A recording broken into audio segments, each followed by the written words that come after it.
What's up, guys? I'm back, and in this video I'm going to be talking about mixing kick and sub for Uplifting Trance and Psytrance. So let's listen to two clips I have.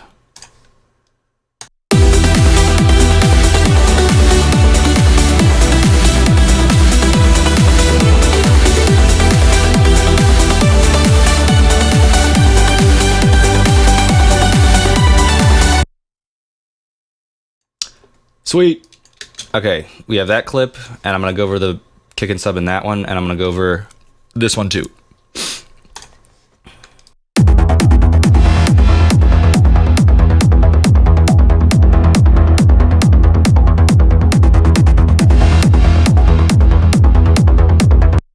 Alright, so the first one is like your drop section of an uplifting track. And then this one over here is like the intro outro bass line, and it also has a Psytrance sub bass. It's not actually a Psytrance clip, but the sub bass is very Psytrancey, and we'll see when I get to that. Okay, so first off, when you mix kick and sub for this type of genre, the first thing you want to think about, actually the very first thing you want to think about, and I talked about this in my dubstep kick and bass video, but you need an accurate monitoring setup so you can actually hear your sub bass. If you can't actually hear your sub bass, you're not going to be able to mix your sub bass. So I have a subwoofer. I also have studio monitors, and I have my Sennheiser 600s. And I make sure that my sub bass, I make sure my sub bass sounds good on every single one of those mediums. So I listen to my mix a lot with just my monitors. I listen to my mix a lot with my sub bass on and off, and I listen to it in my headphones. I would say, if you don't have an accurate way to hear the sub bass, then it's gonna be difficult. Not saying it's not impossible. Not saying it's impossible, but it's a lot harder. So that's the first thing. The next thing I want to talk about is something I feel like not enough people talk about in this genre. So after like looking at pro tracks a lot, I realized this is what they do to get their kick and sub to sound nice together. What happens is the kick typically has a fundamental of G. So let's look at the kick.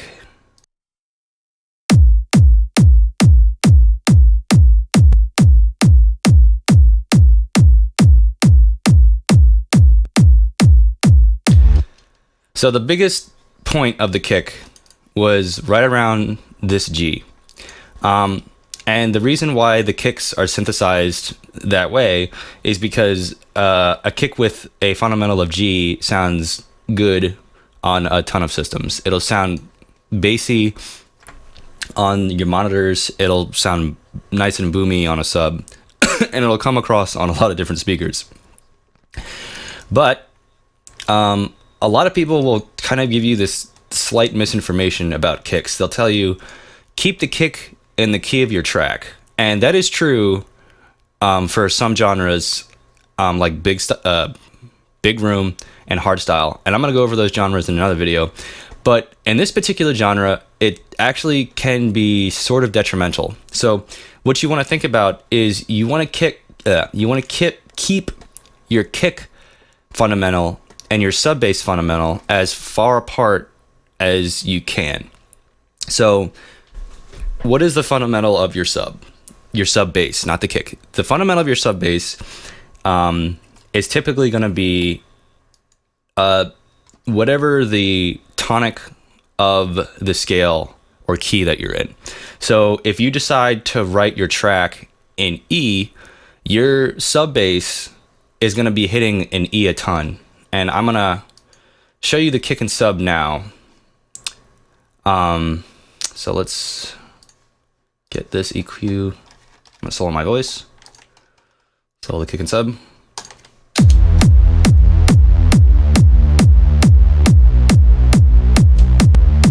So there's the sub moving about. There's the kick. And you can see that the sub bass is always staying above the kick most of the time. And it's always staying a good amount of ways, like EQ, not EQ, frequency distance from the sub. And I mentioned that the key of your track is really important, because even though this part is moving around a lot, the notes are varied. Like, it starts on the E, because this track is actually an E. It starts on the E, it kind of dips around. But in this section, in the initial section, this sub bass is always hitting the E, because it's the rolling bass that is found, you know, in all Psytrance and uplifting and a lot of different types of music. It'll always be hitting, well, it won't always, but it'll be hitting the fundamental, or not the fundamental, the tonic of your scale or key a lot. In this case, I'm in E, it's going to be hitting an E a ton. And the reason why that's important is because the E is sufficiently far away enough from the fundamental of the kick that you give yourself space. So it makes it way easier to mix the kick and sub. So let's look at the kick and sub over here so I can show you what I mean, because it's easy to see.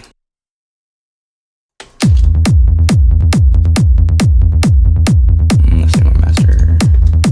Yeah, there's the sub, there's the kick, here's the kick in G, here's the sub in E. I have this much space to give myself, you know. If I decided to write my track in G and then use my fundamental of my sub bass at a G0, like right where my kick is, that would cause a lot of issues, because the fundamental of my sub and the fundamental of my kick are literally directly on top of each other, and that'll just give you a huge headache. Not saying it's impossible to make it sound decent, but it's just way easier to pick the key of your track such that the fundamental of your sub, the fundamental of your tonic of your sub is sufficiently far away enough from the fundamental of your kick. I feel like I'm probably confusing people because I'm using a lot of terms, but basically you want to pick the key of your track with a key that's sufficiently far away enough from that G of the kick. So if you pick a track, if you pick a kick, and most kicks are going to be in G, so you're going to pick a kick in G typically. Then you want to pick for the key of your track, you want to pick like maybe like an E, or like B or C or D. I have some reference tracks here, and I put so this track, this is some Jorn van de Hoven, Craig Connolly, Black Hole. This is in C sharp. This is in D sharp. This is in A sharp. So they pick, and all of the kicks are, I think, in G. I kind of want to high pass it just so I don't get YouTube copyright. Let's see.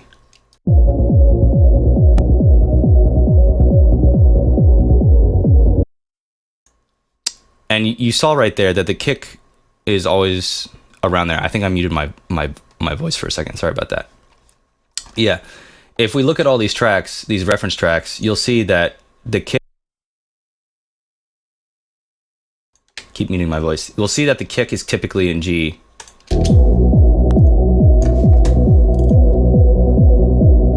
And you can see there's the sub bass. It's still above the kick. Here, I think it moved over there or somewhere. It's hard to see now. It's moved up there, but the kick is still in G.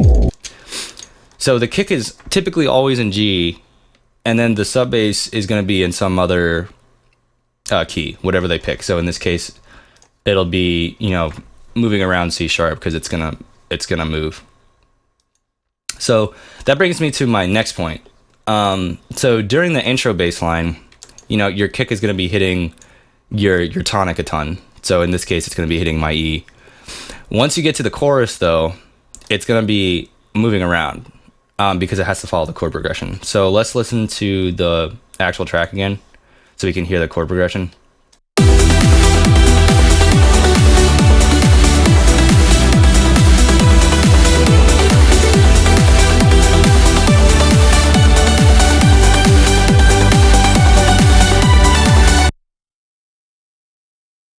Yeah, so you can see that the sub bass now has to kind of move around in order to support the harmony.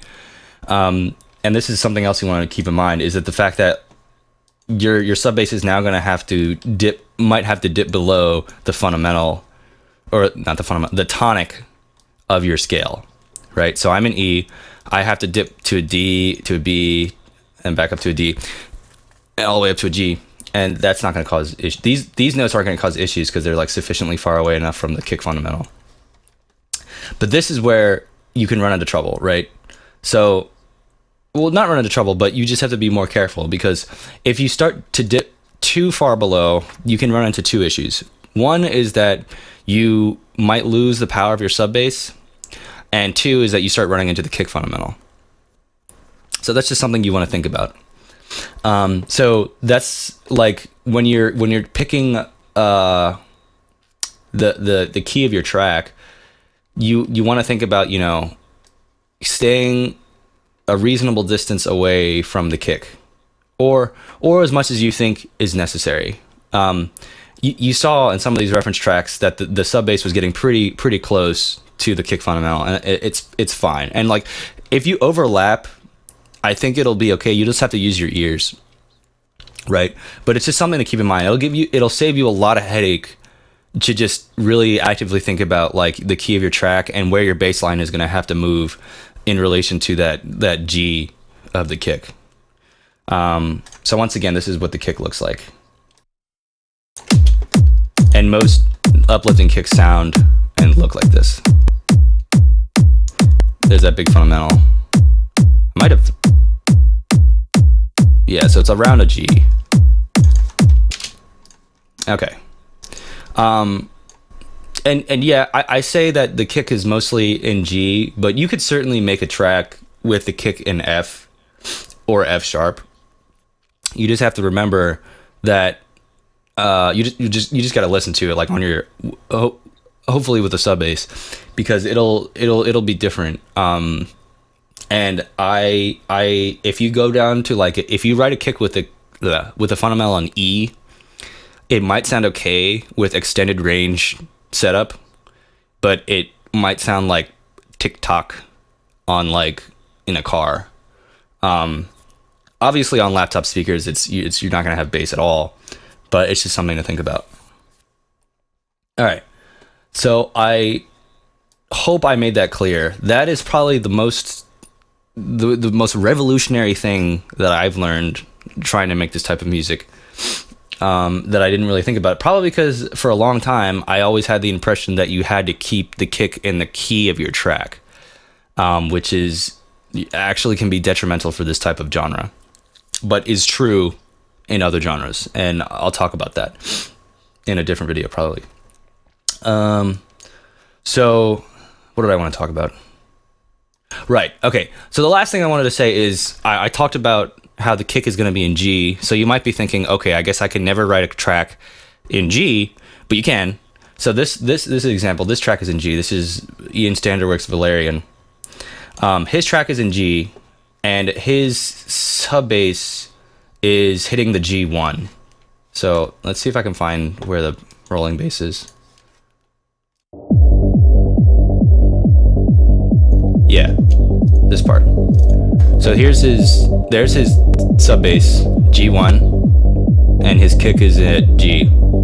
So that's actually a pretty good place to start, because that gives you an entire like octave of space to work with. So you're hitting the G at the rolling bass in the intro, and once you get to the drop, you have like all that space to move around your sub bass, and you're still kind of keeping away from the G. So yeah. All right, now I'm going to talk about a little bit of synthesis. So in my drop, I have the super long sustained super sidechain sub. So it's just a complete tone that's just super duper sidechain to the kick. So it gives it kind of like the electro bass kind of feeling. So let's listen to these. I actually have two subs. Let's listen to them.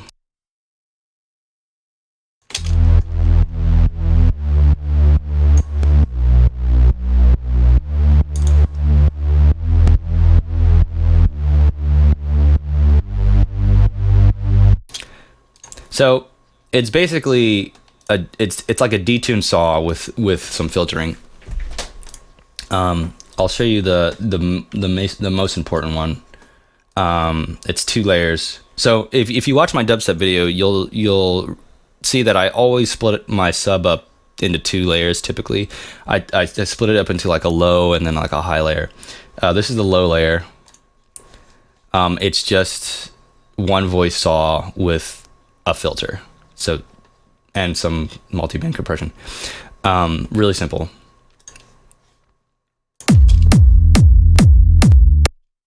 Oh, I don't want the kick.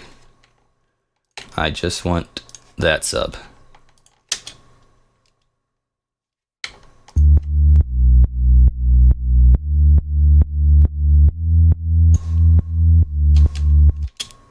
Yeah, so just a mono saw. You might not have been able to hear that if you're not on a good setup.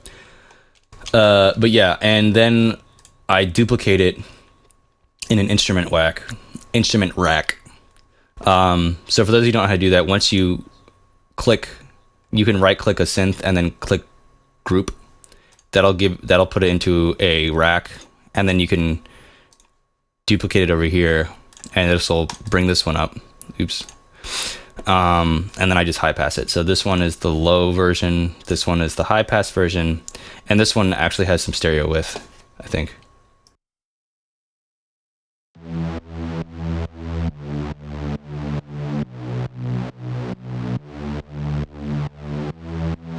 I really need to figure out a good way to get this mic set up. But yeah, so this is just a respace, or not really, it's a 9-voice detune saw. Makes it super wide. The filter is a little up, so I get like some of these high frequencies. And this is good to just add the icing on the sub, so it just kind of cuts through. And then I have this other sub. So this is the same exact thing as this sub, duplicated, and I'm doubling some notes at a lower octave. So I have this E, so this sub, the super low sub, is an octave below this one, and it's only duplicating some notes, because what happens is I felt that listening in my subwoofer, I felt that I wasn't getting enough power, sub power, from this note, and this note. I think it's a E and the F, or this high G. So yeah, you'll notice that sometimes some notes with your sub bass just don't hit it as hard, just because the way like speakers work, and just because the way like some tones just like I guess not the way speakers work, I guess how it's like the actual wave like propagates through a medium. It's just like some waves will just cause more power because they're slower moving. I hope I explained that correctly. I think I did. But yeah, so some I talked about this in my dubstep video, but it's just like some notes don't have the same power as other notes. Not all sub bass notes are created equally, so to speak. There's a sweet spot in sub bass, and you have to keep aware of that, because sometimes your track will be like chugging along, and then all of a sudden in your bass line, your sub bass just drops because your sub bass is hitting like a super high G, right? It's hitting this super high G, and then all the sub power is gone. You still have the kick, right? But the sub power is gone. So what you can do is you can double it down an octave below with another instance of the same sub. You just got to be careful with mixing this together. Okay, so I'll just tell you about some of the processing I like to use. RBass is just like a saturation plugin. This isn't really necessary, but it just helps. It's just a saturation plugin that'll just kind of like distort like the low end. Some compression, and then obviously the sidechain. So this is really important. You got a sidechain. It's like in this genre, it's like if you don't sidechain this up, it's just like, I mean, maybe you can do it without sidechaining, but I don't see how you could do it. There's a lot of sidechaining going on. So let's listen to the kick and sub together. Make sure I have all my things. Okay, we're good.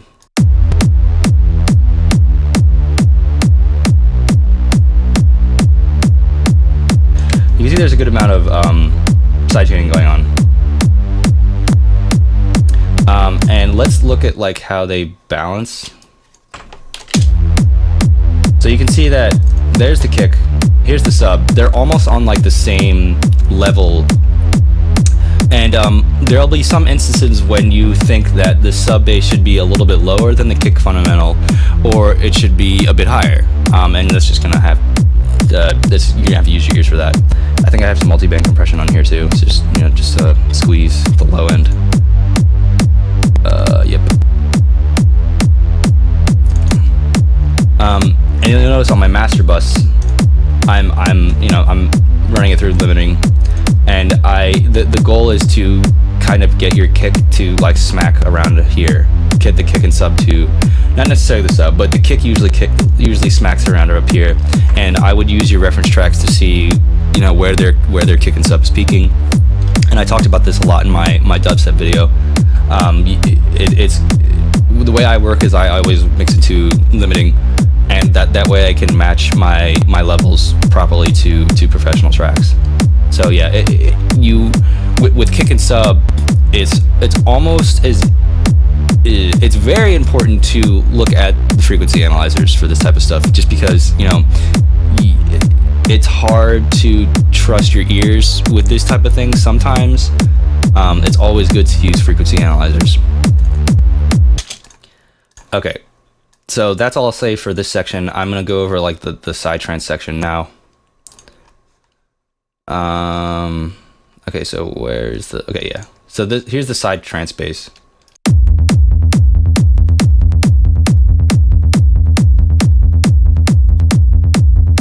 So it's, you know, it's like that boop, digga boop, digga boop, digga boop, digga boop kind of thing.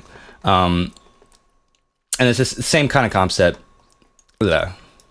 same kind of like mixing concept. In this instance, I'm actually using LFO tool rather than a sidechain compression. The actual synthesis, again, a mono saw wave, so just one voice saw wave. None of this matters because it's only one voice. So you need to create a envelope, a filter envelope for these types of things in order to get the pluckiness. So we have a filter envelope here with a decay over here, release over here, and then the cutoff is going up. So this is going to be modulating this perfecto low pass. It's going to be shooting this thing up all the way up to around here. It's going to be like shooting it up. Let's listen to it. Solo my mic.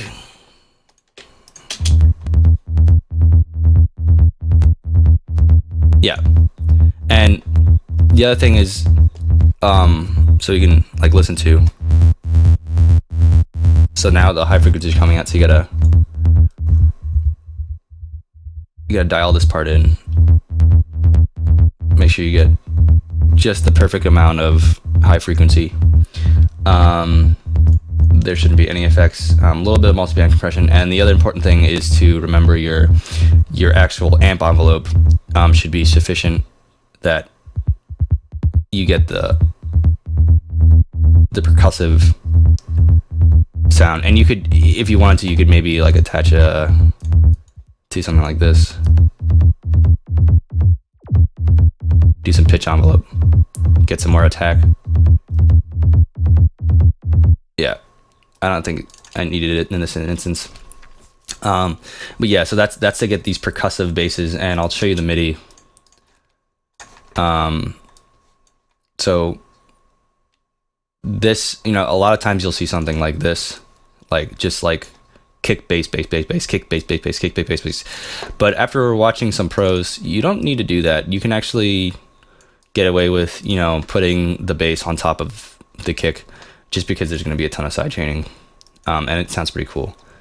So again, I'm using the R bass to distort, some compression, and then 2 LFO tools just to really, so this one is like, you know, really making room for the kick, and this again, just making room for the kick again. So sometimes one LFO tool is not enough side chaining, and you need more than one. So let's listen to this kick and bass again.